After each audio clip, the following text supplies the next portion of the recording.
ao Leitura de Ouvido, o podcast que transforma linhas em ondas sonoras. Eu sou o Lucas. Eu sou a Dayana. E o episódio de hoje é Dagon, de Howard Phillips Lovecraft. No alicerce do terror cósmico, hoje vamos debater um dos mais da ficção científica de terror e horror do século XX. E depois vamos falar sobre ele, né, que tem uma vida muito polêmica, cheia de reviravoltas. Boa leitura! Dagon, de Howard Phillips Lovecraft. Eu estou escrevendo isto debaixo de uma considerável tensão mental, já que esta noite eu morrerei. Sem dinheiro, no fim do meu suprimento de drogas que mantém a vida suportável, eu não posso mais aguentar a tortura, deveria me jogar da janela do sótão na rua esquálida lá embaixo. Não pense que, pelo meu vício em morfina, eu sou um fraco ou um degenerado. Quando tiver lido essas páginas rabiscadas às pressas, você deve adivinhar, apesar de nunca perceber completamente, por que eu devo ter esquecido ou morrido.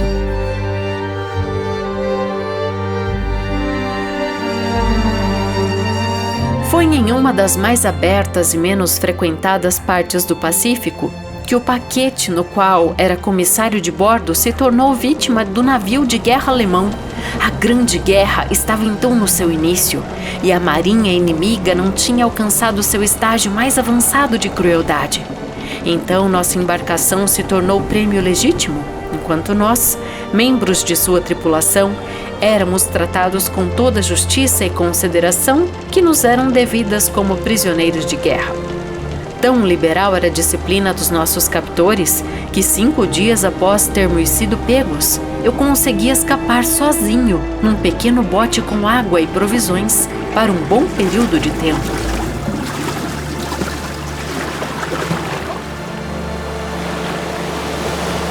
Quando finalmente me achei à deriva e livre, eu não tinha mais do que uma pequena ideia de onde estava.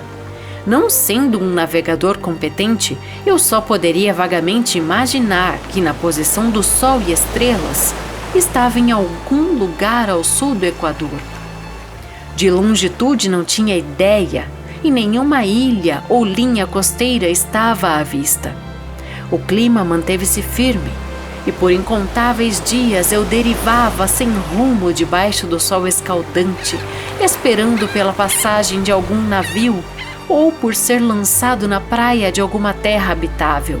Mas nem navio, nem terra apareceram, e eu comecei a me desesperar.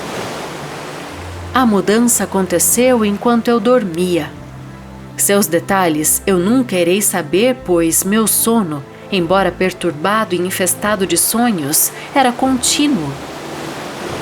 Quando finalmente acordei, foi para me descobrir tragado por um infernal lodo negro que se estendia sobre mim em monótonas ondulações até onde conseguia ver, num lugar que, a certa distância, meu barco estava enterrado. Embora se possa imaginar que minha primeira sensação tenha sido de espanto dada a prodigiosa e inesperada mudança de cenário, eu estava, na verdade, mais horrorizado que espantado, pois havia no ar e no solo podre algo de sinistro que me arrepiava até o íntimo. A região estava pútrida, com carcaças de peixes podres e outras coisas menos descritíveis que eu vi saindo da lama repugnante da planície interminável. O sol ardia num céu que me pareceu quase negro na sua crueldade sem nuvens, como se refletisse o pântano escuro que tinha abaixo de meus pés. Enquanto rastejava em direção ao bote encalhado, percebi que só uma teoria poderia explicar minha posição. Após uma erupção vulcânica sem precedentes, uma porção do fundo do oceano tinha sido trazida à superfície, expondo regiões que por inumeráveis milhões de anos tinham ficado escondidas debaixo das imensuráveis profundezas aquáticas. Tão grande era a extensão da nova terra que se elevara abaixo de mim que eu não conseguiria ouvir nem o menor dos barulhos do oceano, mesmo esforçando os ouvidos o máximo que pude. Por várias horas eu estive sentado, pensando ou cismando sobre o barco que estava caído de lado e projetava uma pequena sombra à medida que o sol se movia pelos céus. Na medida em que o dia avançava, o terreno ficava menos pegajoso e parecia secar o suficiente para que se pudesse caminhar em pouco tempo. Aquela noite eu pouco dormi e no dia seguinte eu fiz uma trouxa contendo comida e água, preparatórios para uma caminhada sobre a terra em busca do mar perdido e da possibilidade de resgate. Na terceira manhã, eu encontrei o solo seco o suficiente para que pudesse andar por cima dele com facilidade. O odor dos peixes era enlouquecedor, mas eu estava muito preocupado com coisas mais graves para me importar com um tão pequeno mal. E parti audaciosamente para um objetivo desconhecido. O dia todo caminhei com dificuldade no rumo oeste, guiado por um distante montículo de terra que se erguia mais alto que as outras elevações no deserto acidentado. Acampei naquela noite, e no dia seguinte continuei a caminhada rumo ao montículo de terra, apesar de o objeto não estar tão mais perto do que quando o avistei pela primeira vez. Na quarta noite montei acampamento na base do monte, que se mostrou muito mais alto do que parecia à distância.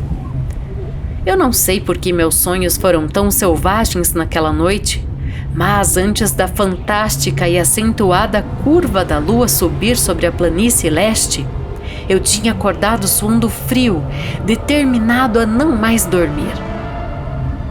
As visões que tinha encarado eram demais para que eu as suportasse novamente, e no brilho do luar eu percebi o quão pouco inteligente eu tinha sido em viajar de dia.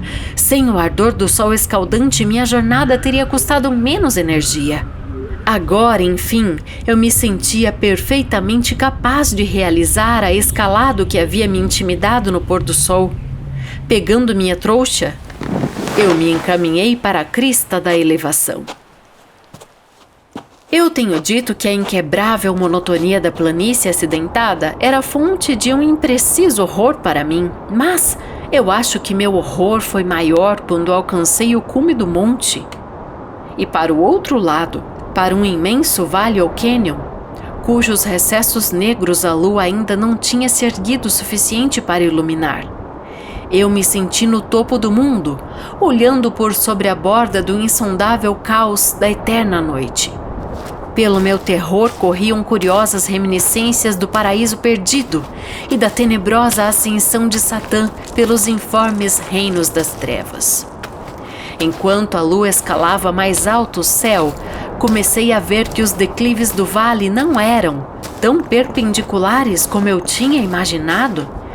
Bordas e afloramentos de rochas forneciam apoios para uma descida, além de que, cerca de 30 metros abaixo, o declive se tornava bastante gradual.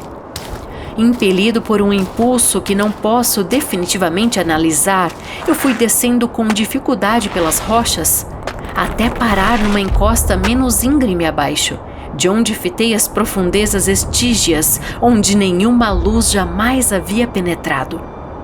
De súbito, minha atenção foi capturada por um grande e singular objeto na encosta oposta que se erguia abruptamente, cerca de 90 metros acima de mim. Um objeto que brilhava esbranquiçado sob os raios da lua ascendente. Deve ser somente um pedaço gigante de pedra, logo pensei. Mas eu estava consciente de uma distinta impressão de que seu contorno e posição não eram de todo obra da natureza. Um exame mais de perto me encheu de sensações que não sou capaz de expressar. Apesar da sua enorme magnitude e sua localização num abismo que tinha sido escancarado do fundo do mar desde que o mundo era jovem, eu percebi que sem dúvidas o estranho objeto era um bem moldado monolito cujo vulto maciço havia conhecido o artesanato e talvez a adoração e criaturas vivas e pensantes. Atordoado e assustado, mas não sem uma certa sensação de deleite de um cientista ou arqueólogo, examinei meus arredores mais detidamente. A lua, agora perto do zênite, brilhava estranha e vividamente por cima dos penhascos que ladeavam o abismo, e revelava o fato de que um extenso curso d'água flutuava em seu fundo, até se perder de vista em ambas as direções, e quase lambia meus pés enquanto estava ali parado na encosta.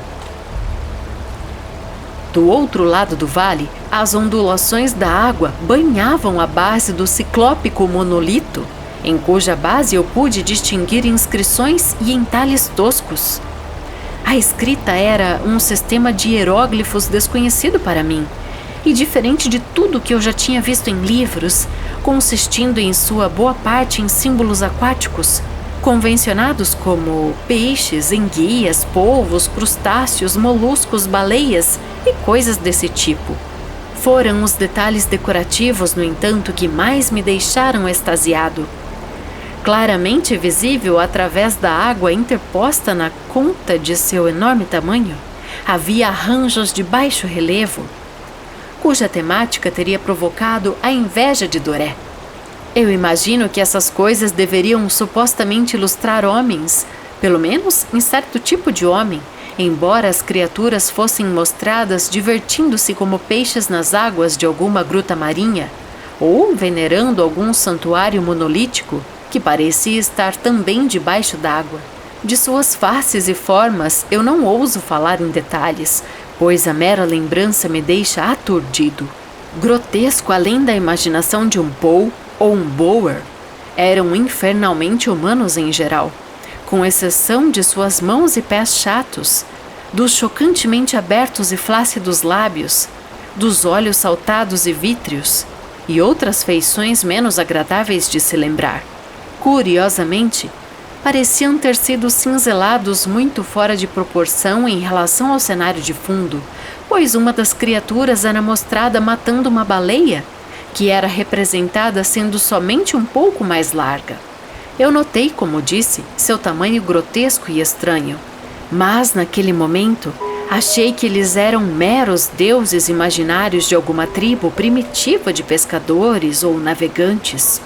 Alguma tribo cujo último descendente tinha perecido eras antes do primeiro ancestral do homem de Piltdown ou do homem de Neanderthal ter nascido.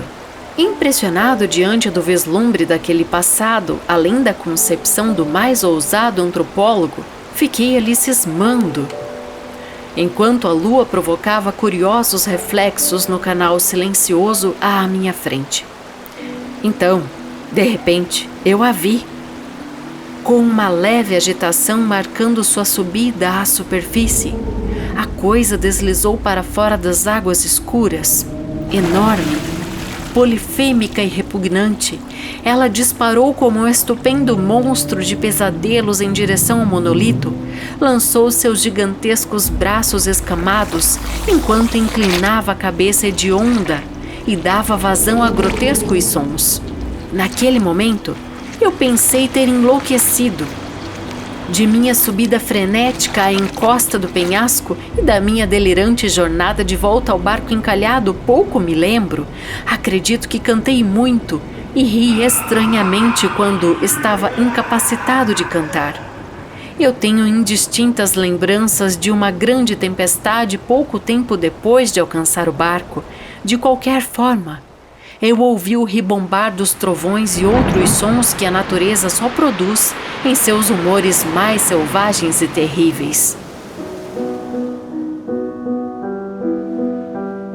Quando saí das trevas, eu estava no Hospital de São Francisco, trazido pelo capitão de um navio americano que tinha recolhido meu bote no meio do oceano.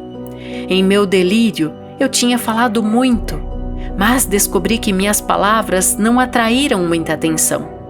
De alguma terra que havia aflorado no Pacífico, meus salvadores não sabiam nada. Nem eu achei necessário insistir numa coisa que eu sabia que eles não acreditariam. Certa vez, eu procurei um etnólogo e o entreti com questões peculiares acerca da antiga lenda filistina de Dagon, o deus peixe, mas logo percebi que era um desesperançado racionalista e não insisti nas perguntas. É à noite, especialmente quando a lua está curva e minguante, que eu vejo a coisa. Eu tentei morfina, mas a droga só me deu alívio temporário e arrastou-me para suas garras como um escravo sem esperanças. Então agora estou indo para o fim, tendo escrito o relato completo para a informação ou para a desdenhosa diversão de meus companheiros. Frequentemente me pergunto se não poderia ter sido um puro fantasma, uma mera fantasia febril, enquanto eu jazia castigado pelo sol e delirante após a fuga do navio de guerra alemão. Isso eu me pergunto, mas sempre me vem a terrível, vívida visão em resposta. Eu não consigo pensar no mar profundo sem estremecer com as coisas inomináveis que neste exato momento estão rastejando e esponjando em seu leito lamacento, adorando seus antigos ídolos de pedra e cinzelando sua própria e detestável semelhança em obeliscos submarinos de granito encharcado.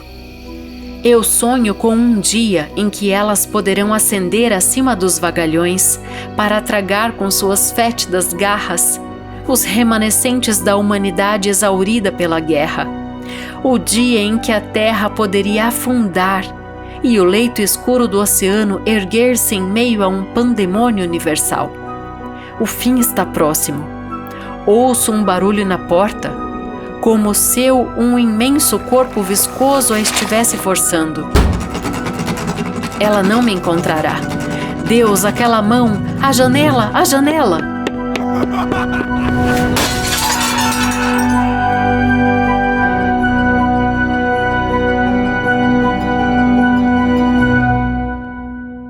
Traduzido da publicação de Weird Tales, novembro de 1951. E esse foi Dagon, de Howard Phillips Lovecraft. Uou! Aí, leitor de ouvido, que entra a nossa interpretação, né? Na verdade, ali no final é minha, porque entrou pela janela e daí você pode entender que é um dos tentáculos que entraram pela janela. Entrou pela porta os tentáculos. Primeiro tava na porta, né? Uhum. Daí depois ele na janela. Daí, pra mim, deu a entender que ele se jogou da janela, né? Tipo, porque antes, né? Opa, desculpa, bati aqui. Antes, na história, ele tinha contemplado até o suicídio, né? Uhum. E nesse final, quando ele fala janela, na minha visão de leitor, foi quando ele correu pra janela e se suicidou. Na sua versão, era de que o bicho tava entrando na janela, né? Não, eu entendi que o cara saiu correndo, assim, mas eu não interpretei necessariamente que ele se matou. Mas a gente pode sim entender que ele tem vários momentos de demência, o conto todo, né? Muita loucura. Muito devaneio, né? Muito devaneio, então tudo é possível. Sim, e muito parecido nesse sentido de tá perdido, né, sozinho, com A Cidade Sem Nome, que a gente já trouxe aqui no podcast, né, que é um dos contos dele. E, na verdade, muitos dos contos dele, ele traz isso de estar sozinho e contemplando, né, essas loucuras da mente. Eu tô muito animada porque, apesar da gente já ter feito 2 contos do Lovecraft, é a primeira vez que a gente vai debater o Lolo aqui, né? Sim, verdade. Então, além de A Cidade Sem Nome, que você falou, né, a gente também trouxe A Árvore. Gosto muito desse conto. Bem assustador também, né? Bem legal. Muito legal a Árvore. Então, você pode voltar e ouvir se você gosta de Lovecraft, ou se você não é muito fã, né, nunca ouviu muito Lovecraft, nunca leu, né, muito Lovecraft, volta ali que você vai gostar dessas histórias. Eu acho super bacana, assim, a gente inserir esse debate, porque hoje a obra dele tá em música, cinema, tá em todo lugar, né? Difundiu bastante, né? Tudo que a gente vê parece que tem... Série. Tudo que a gente vê no sentido de ficção científica muito, né? Parece que sempre tem um pouco de Lovecraft, né? E o Edgar Allan Poe, acho que ele vai um pouco mais além da ficção científica, né? Ele leva a influência dele para outros gêneros também, né? Mas o Lovecraft eu vejo que muito ficção científica. Isso que a gente vê o J.J. Abrams fazendo no cinema, por exemplo, é muito... com essa influência, né? Enfim, Stranger Things, né? Diversas séries, assim. Tem muita influência dele. Então a gente vê em todo lugar mesmo. Né? A própria série Lovecraft, né? Que saiu ano passado. Country. Que tem essa essa versão de como se os monstros também fossem ali essas pessoas racistas, né? Então tem todo esse conflito racial também junto nessa série da HBO. E a gente também já vai chegar nos conflitos raciais da própria vida do Lovecraft, né? Você já quer partir pro Lovecraft? Não, assim, vamos falar um pouquinho mais do conto, que assim, é interessante falar desse contexto desse conto também, né, que ele surgiu, então a gente não pode deixar de falar disso. Tem que pensar que esse conto saiu em 1917 e o que estávamos vivendo no mundo nesta era, Lucas? A Primeira Guerra Mundial. Isso é expressamente dito, né? Eu adoro fazer essa pergunta pra você, assim, bem nessa sequência. Gosto quando tem respostas fáceis, não vem fazer pergunta difícil. Então, saca que a gente tinha a Primeira Guerra Mundial tanto no clima do conto, quanto na época em que foi publicado. Então, ele não é nada distópico, ele tá falando do que tava rolando ali mesmo. Tanto é que o fato o marinheiro tá num navio que foi tido como refém pelos alemães e ele consegue se safar num bote sozinho com água e comida para alguns dias. Então esse que é a pegada inicial ali. E para mim, a leitura que eu faço é que ele cai numa espécie de purgatório, né? Porque se você for pensar aquela planície interminável, aquele lodo cheio de peixe podre, né? Até que aquilo dá uma secada para ele poder caminhar, parece que é um purgatório que esse personagem tá vivendo. É uma coincidência aí aquele do Marcel Schwab, né? Que a gente fez há pouco aí, a Cidade Adormecida, né? Que também tem um pouco disso, né? De chegar num lugar totalmente sem vida nenhuma, né? E tudo morreu, né? Estranho, e ele queria encontrar o oceano e não via em lugar nenhum, né? Via o barco dele no meio, assim, da ilha. Então isso é muito legal, né? Tipo, ele acordar e tá com o barco atolado na lama. Atolado ali naquela areia com lama, né? E o oceano tá muito longe, né? Então... E ao mesmo tempo ele vê uma luz no fim do sobrenatural, túnel. Né? É sobrenatural. Ele vê, na verdade, não é uma luz no fim do túnel, ele vê um montículo muito distante, né? E a meta de vida dele passa a ser chegar naquele lugar. E acontece várias coisas. Eu faço algumas leituras nesse Adormecer e Acordar, porque ele até cita assim, ele tem pesadelos muito fortes, assim, e o próprio Lovecraft escreveu muito a partir dos pesadelos que teve. Quando a gente falar da biografia, isso vai se justificar. Então tem algumas coincidências interessantes nesse legal. Quesito, e tem o monolito. Isso, o monolito então aparece em diversas obras depois, né? Não sei se ali começou de certa forma. Vale dizer que essa obra que a gente ouviu hoje foi meio que o começo da história do Cthulhu, né? De Call of Cthulhu. Então tudo veio depois disso, né? Então muitos consideram, inclusive eu considero, assim, depois de ter conhecido as obras que vieram depois, que essa foi, de certa forma, um início, né, do Cthulhu, que hoje né, todo mundo conhece. E muito parecido também com aquela do Bram Stoker, né, o Drácula de Bram Stoker. Não, como é que é o que a gente fez? Você tá tão em cima aqui que dá vontade de tem um livro aí dele. Fica bom aqui. Como é que é o nome daquele do Bram Stoker que a gente fez? O Hóspede de Drácula. Isso, o Hóspede de Drácula, que também foi a obra que antecedeu, né, Drácula ali, do Bram Stoker, e né, foi tipo essa experimentação que deu muito certo e que depois virou romance. Então, eu achei muito interessante, porque hoje tudo que a gente tem que instaura, assim, esse horror psicológico, quase tudo tem monolito. Então, a gente até assistiu quarto episódio da série The Witcher, né? Da segunda temporada. E tem muito monolito. Que tem bem a história do monolito que forma um monstro. Então tipo, exatamente isso que a gente ouviu hoje. É a mesma coisa. Mesma coisa. Bem interessante. E ele fala também de um ciclope, né? E ele fala da arte ao mesmo tempo ali. E eu queria a tua leitura nesse ponto, Lucas. Você viu que antes dele ver a coisa propriamente dita, a criatura, ele vê cinzelar, até usa esse termo, né? Cinzelados homens estranhos com patas planas e olhos saltados, né? Você vê na descrição, imagina um homem-peixe mesmo. Inclusive tem um fato engraçado que o Lovecraft traz tanto esses monstros marinhos porque ele tinha um ódio por comida, por fruto do mar. Ah, é? Então tem essa versão aí que fala que ele colocava esses monstros porque ele odiava frutos do mar. Mas Nossa. pode ter uma relação ali E dentro ele da nasceu cabeça, numa né? ilha, não é? Rhode Island Island. é uma Rhode ilha. Island, Pelo menos tem nome de ilha. E que ia falar do... esqueci o que ia falar. Não, Vamos ele continuar. tava falando dos monstros. Eu te pedi tua leitura dessa sim, parte você da arte. falou das artes, né? Isso a gente vê muito presente em vários contos dele, né? Na Cidade Adormecida também, Isso, né? da Cidade Adormecida, Tem no as esculturas. Call of Cthulhu, tem toda essa idolatria que a gente vê, né? Que é essa idolatria, assim, dos humanos ou de seres que ele coloca ali, que cultuam, né, esses seres, e é tudo muito, muito antigo, né? A gente vê que são de mitologias, enfim, religiões muito antigas que ele traz e que, de certa forma, dá uma... Tô falando muito de certa forma hoje, mas que de algum jeito faz tornar mais real, né? Assim, parece que ele tá contando muitas vezes sobre algo real ali, como se fosse um documentário, né? Sabe, até uma coisa que eu penso, a gente sabe, né, que os grandes gênios artistas, escultores, pintores, enfim, de toda a história aí da humanidade, tinham muitos devaneios, né? Então, como esse marinheiro também estava em devaneios, quem sabe ele também tivesse essa linha artística ali sendo aflorada e ele estava imaginando tudo isso, sei lá, no outro universo. Muito ali foi fruto parece ser fruto da loucura, né, da imaginação, ou do sol escaldante. Até no final ele fala que ele não sabe se foi o sol ou se aconteceu de verdade. Então, né, é muita intertextualidade, porque você mesmo, leitor, estava se perguntando isso, daí Lovecraft vai lá e fala, né?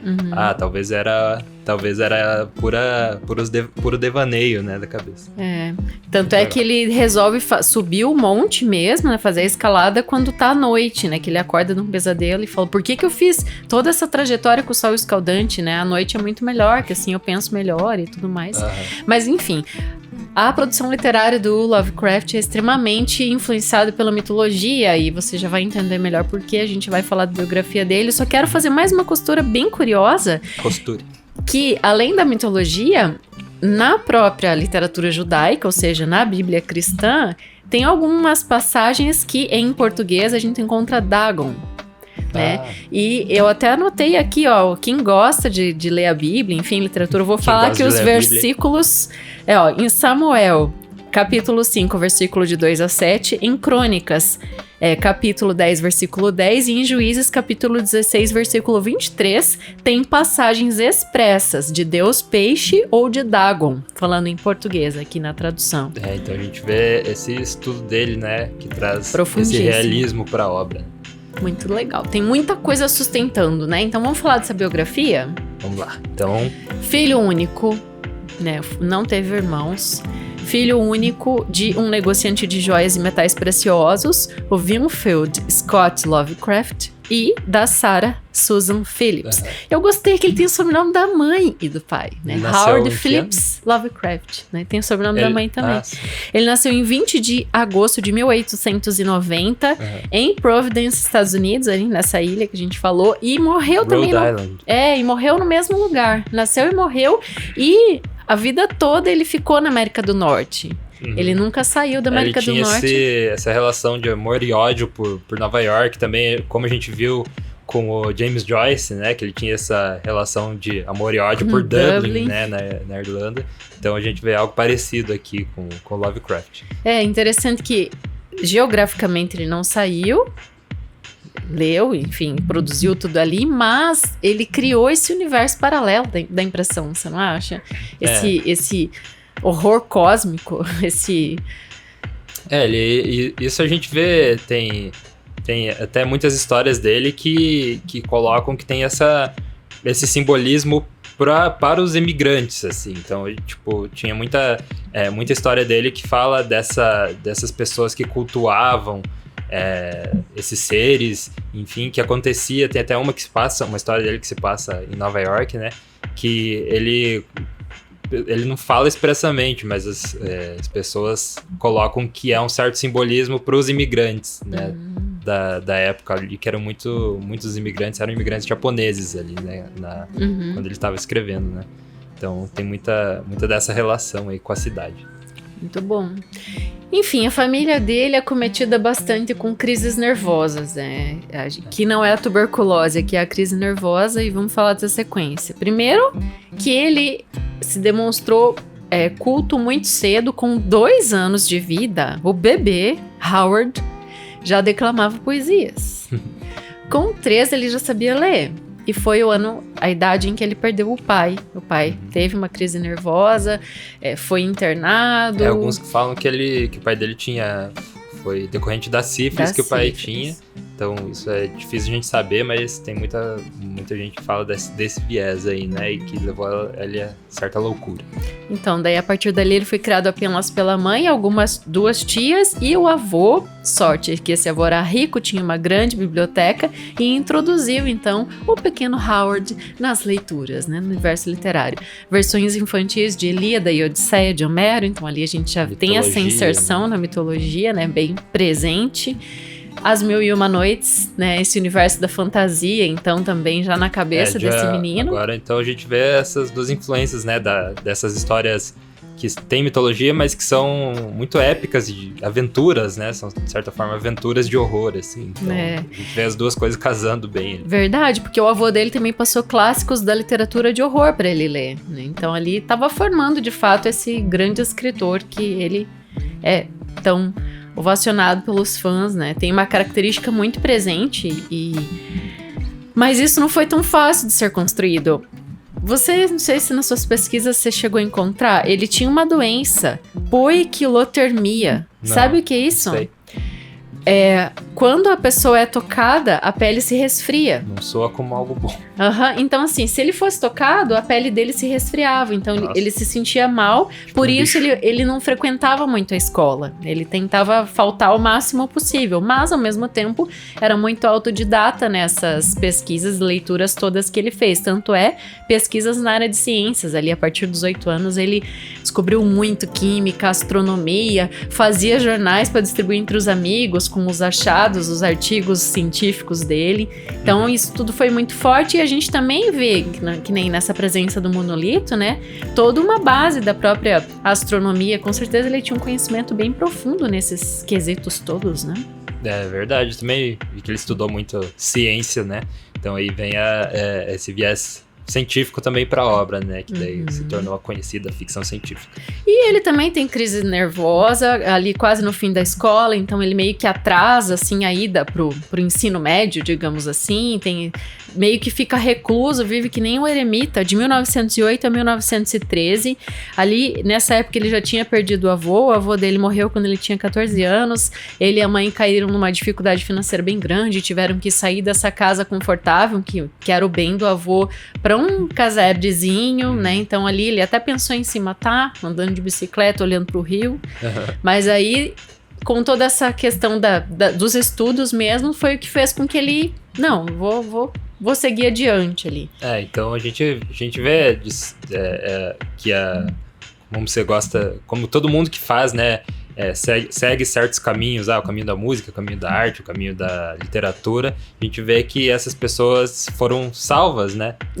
Então você viu que ele estava contemplando, assim, essa vida, estava com essa vida sombria e contemplando... Afastado do convívio social. Contemplando suicídio, e você vê que é a literatura que salvou ele, né? Que deu eu vou continuar por causa disso. E foi a raiva também, porque ele ficou muito enraivecido você não acha, com um conto. Você não acha foto do Lovecraft sorrindo. Não, então, essa é uma história bem legal, eu quero que você fale o que você sabe sobre isso, mas esse conto que ele leu, essa historinha aí, muito mal escrita, né, em Pulp Magazine, e ele resolve então escrever uma carta para o editor, mas não é uma simples carta, ele faz versos ali muito bem feitos, redondilhas e tal, e essa carta, combatendo esse texto tão água com açúcar, é publicada, e ali abre-se toda uma polêmica, os editores começam a debater, então fala um pouco sobre isso. Então, vale falar aqui que ele ficou muito famoso por estar nas Pulp Magazines, né? Então, ele era um meio de entretenimento muito grande naquela época, né? Eram as revistas Pulp. Então, vamos explicar aqui o que é a revista Pulp, né? Ele o que vem do nome, né? Pulp Magazine. Porque era feito com papel muito, muito barato, que era a polpa da madeira. Então, veio daí o nome, Pulp Magazines, que era aquele papel de jornal, assim, esfarelento, aquele papel de revista antiga, assim, bem velhinho, né? Então, aí que vem o nome das revistas, né? E daí ele começou a escrever para Weird Tales, que era uma dessas revistas mais famosas, né? E lá ele encontrou essa veia dele. E vale também falar que as Pulp Magazines eram consideradas uma forma mais baixa de literatura. Correspondente no Brasil, talvez, ao folhetim, né? Em termos de qualidade. De qualidade sim, mas também de qualidade não só do produto, né? Mas da escrita também. Era considerado, assim, uma literatura de baixa qualidade, apesar de veio mudar isso. Apesar de vários escritores renomados terem escrito para as Pulp Magazines, porque chegou uma hora, né, que era inevitável. Para ganhar dinheiro, você tinha que escrever para elas. Então, o Lovecraft foi um desses grandes escritores que escreveu para Weird Tales, né? Tanto é que eu encontrei que quando ele morreu, a obra dele estava toda dispersa nessas revistinhas. Não tinha, assim, um livro para chamar dele, assim. Essas edições vieram depois, com esses amigos escritores que ele se correspondeu ao longo da vida, que reuniu a obra dele em livros e ali começou a sair. Então o Lovecraft não teve nenhum livro, assim, em capa dura, assim, um livro em alta qualidade publicado. Foi depois da morte dele que parece que esses dois amigos que juntaram e fizeram essa obra maior, né? Que segundo eles era merecido ter uma obra maior. Né? E eu fiz as contas aqui, ele morreu com 47, foi em 15 de... Ele não tinha ainda completado, né? Foi em 15 de março de 1937. Então, 47 anos, né, de vida. Morreu de câncer de intestino? Ou câncer de estômago? Isso, de intestino. Acho que foi de intestino. Câncer de intestino. Mas antes disso, ele se casou, depois se divorciou. E é bem curiosa a história do casamento, você sabe? Não. Então, assim, a mãe dele tinha recém-morrido, daí tem uma inauguração lá em Boston. Ele vai mesmo, todo arrasado, e ele conhece a Sonia Green, que é uma designer de chapéus. E ela tinha uma loja na Quinta Avenida de Nova York.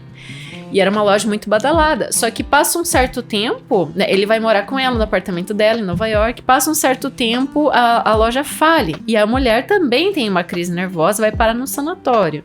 E ele meio que mora sozinho nessa época, inclusive se muda para um apartamento de solteiro. Quando a mulher sai em 1925 do sanatório, a família pressiona para ele se divorciar, porque ela era judia e era 7 anos mais velha que ele. E ele acaba se divorciando em 29, né? E a partir dali, então, ele vai viver a sua última década de vida, foi onde ele mais produziu. Ele volta para a cidade natal.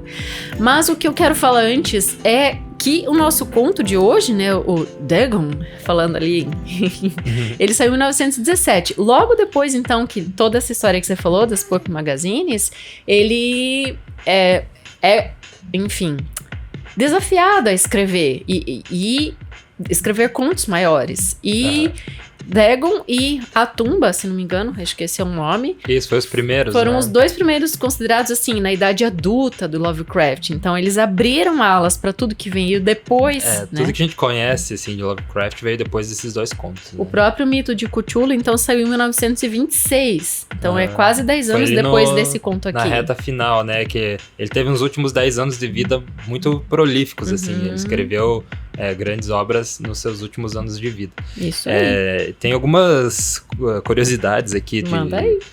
Antes de a gente falar sobre outro assunto que eu quero debater sobre o Lovecraft, é que ele escreveu um conto junto com o Houdini.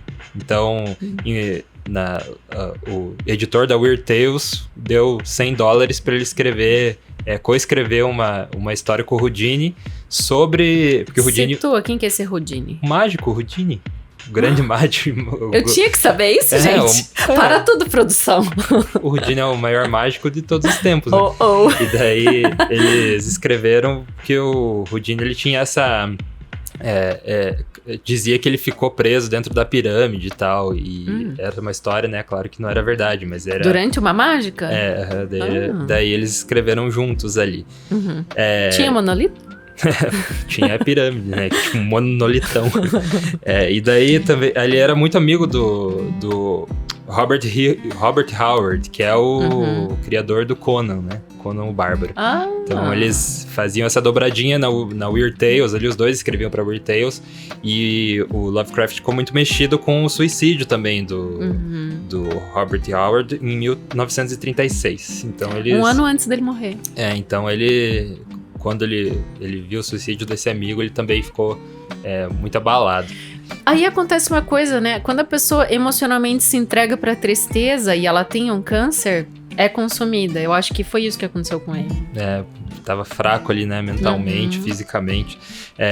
Agora vamos falar da faceta do Lovecraft, que a gente não pode deixar de falar que o Lovecraft tem muito racismo dentro da obra dele, né? E dentro das correspondências que ele trocava com os amigos, enfim. Ele é um cara muito racista, isso não dá pra negar.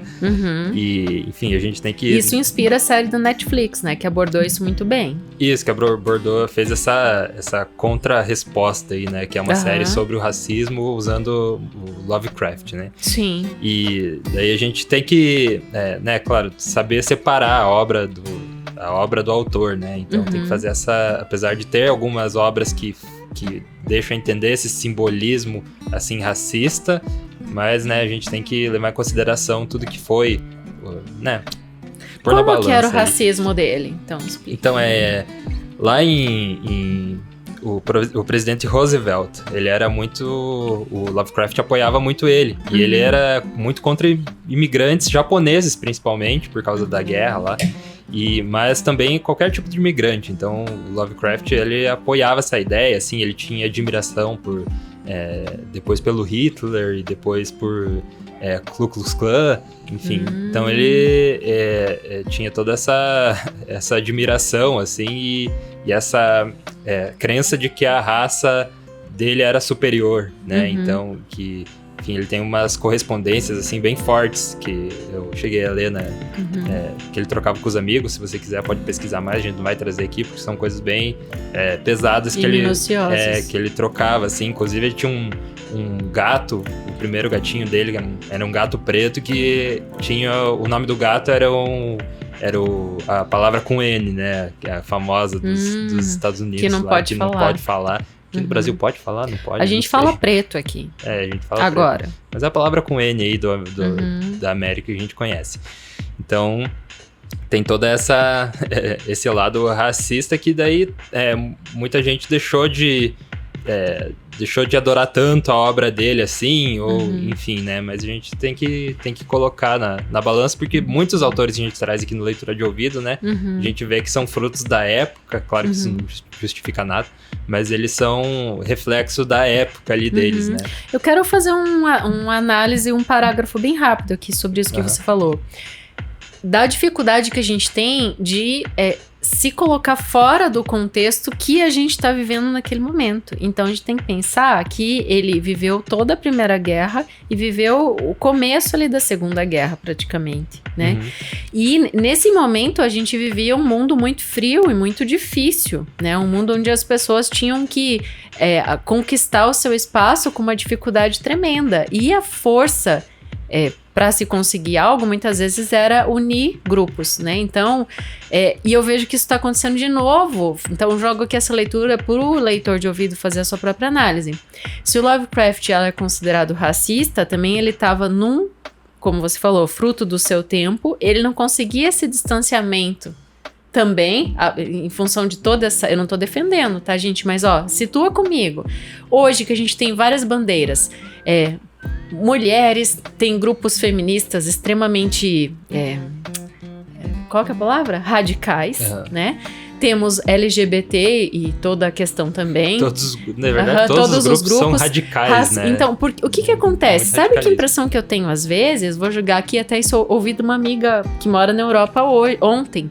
Ela falou que dá a impressão que a gente tem vários apartheids em várias áreas. Então as pessoas estão se unindo para ter força, mas ao mesmo tempo elas se dissociam do resto. Então isso é um movimento natural, é um fluxo natural da humanidade. Eu enxergo isso. Só que hoje que a gente está aqui, é difícil a gente sair desse século XXI e analisar isso e como poderia ser diferente. Então, ao mesmo tempo, na época dele, como que ele sairia desse universo de guerras e de dificuldades e de pessoas separatistas mesmo, para pensar diferente, sendo que a própria cabeça dele era toda louca e tinha essa dificuldade de família. Então, enfim, eu acho que tudo deve ser, assim, avaliado no contexto, e pra gente mesmo hoje é difícil, às vezes, sair e olhar de cima, assim. É verdade. Hoje é muito bem colocado isso dos grupos, né? Que estão se unindo, mas os grupos não se unem entre si, né? As pessoas de cada grupo que se separam cada vez mais dos outros grupos. Eu acho que só os nossos filhos ou os nossos netos que vão ver essa mudança, assim. Vai uns 10, 20 anos. A gente já começa a ver, né? Que a nova geração... pode falar da geração TikTok e o quanto eles são fúteis, né? E isso e aquilo, mas a gente vê que preconceito eles têm muito menos do que a gente, né? Já do que... E não dá pra ir longe, a gente vê muitas pessoas da nossa idade, assim, que tem preconceito brabo ainda, né? Então, hoje em dia eu garanto que existem muitas pessoas... carregando essa bandeira, assim como, infelizmente, né, assim como existia tanto tempo atrás lá com o Lovecraft. É verdade. O que mais tem de curiosidade aí? É isso. É isso? Maravilhoso. Tem mais uma. O presidente Roosevelt, que eu comentei, eu vi uma matéria essa semana que foi retirada a estátua dele do Museu de Arte Nacional lá informação lá quentíssima. nos Estados Unidos. Então tem isso aí. E essa foi a vida de Lovecraft, um pouco, né? Porque ele tem uma biografia bem extensa, bem estudada, então tem muita coisa sobre ele. E o escritor que ficou famoso, apesar de ter tido apenas fragmentos da obra dele, né? Nunca teve, assim, a grande obra do Lovecraft. Então, famoso fora do seu tempo, na maioria das vezes, né? E ainda tem muita coisa sendo escrita, descoberta, editada sobre ele. Ele morreu... os últimos anos da vida dele fez muita revisão também para ganhar dinheiro e enfim, né, não foi tão consagrado na época dele. Hoje a gente vê a influência dele em tudo que é lugar.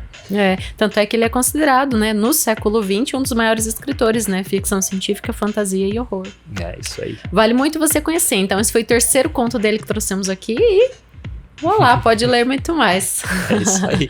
Eu falei em ler muito mais, essa semana eu li uma coisa de uma leitora de ouvido que eu gostei muito. Ela deu um conceito novo, além do nosso slogan, que eu acho bem legal, né? Que é o podcast que transforma linhas em ondas sonoras, que foi você que criou, eu acho super acertado. Ela falou que com o nosso trabalho, ela lê de olhos fechados.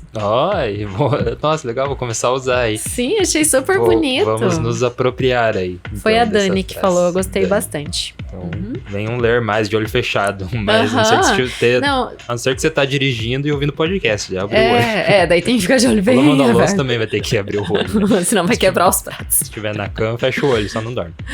Mas eu achei muito legal. E ela falou porque ela tá num momento de convalescência, assim, realmente, de Covid e tal, na família e tudo mais. E ela falou, pra desligar de meditação, tudo. Né? Muito achei legal. Muito e bom. Se você quiser apoiar a nossa área de meditação literária aqui, você pode nos apoiar, né, Dayana? Com certeza. Indo lá no apoia.se/leitura de ouvido, você pode apoiar nosso podcast ou enviando um pix para leituradeouvido@gmail.com. Essa é a chave do Pix.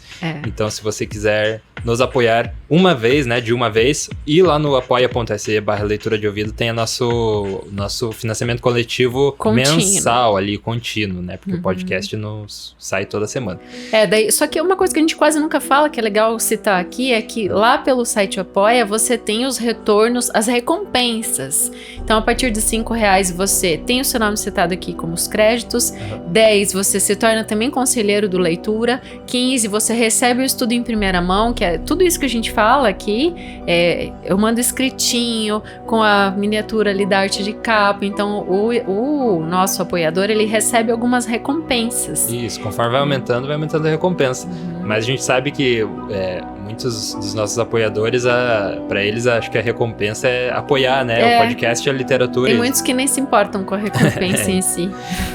Então, você pode entrar lá no apoia.se/leitura de ouvido ou mandando um pix para leituradeouvido@gmail.com para aparecer aqui junto com os nossos apoiadores, que são eles: Adalberto Machado Santos, Adriana Mairink com a editora Infinita Lisboa, Anderson Luiz Fernandes, Bruno Guedes com o Grupo Danco, Cristiane Bastos Cota, Cláudia Lubi, Daniela Caroline de Camargo Veríssimo, Jaqueline Conte, Kênia Garcia Bento Torquato, Lilian Rinert, Marcelos Machado, Maria Lúcia Ritti Bardi, Raimundo Gabino dos Santos, Rosângela Marquesi, Sérgio Juarez Rico da Luz, Silvia Schmidt e Zenilda Ribeiro da Silva. Obrigado aí, apoiadores do Leitura de Ouvido. Nossa lista tá ficando cada vez maior, a gente fica muito feliz e ajude a gente a aumentar essa lista e continuar nosso podcast, continuar trazendo literatura para o mundo. Porque somos apaixonados por histórias. Sim. E a gente te vê na próxima leitura. O Leitura de Ouvido é dirigido e narrado por Diana Pasquim. A edição, artes de capa e trilha sonora de abertura são feitas por mim, Lucas Piasecki. Essa é uma produção da Roca Studios. Siga-nos no Instagram, @leitura de ouvido. E a gente te vê na próxima leitura.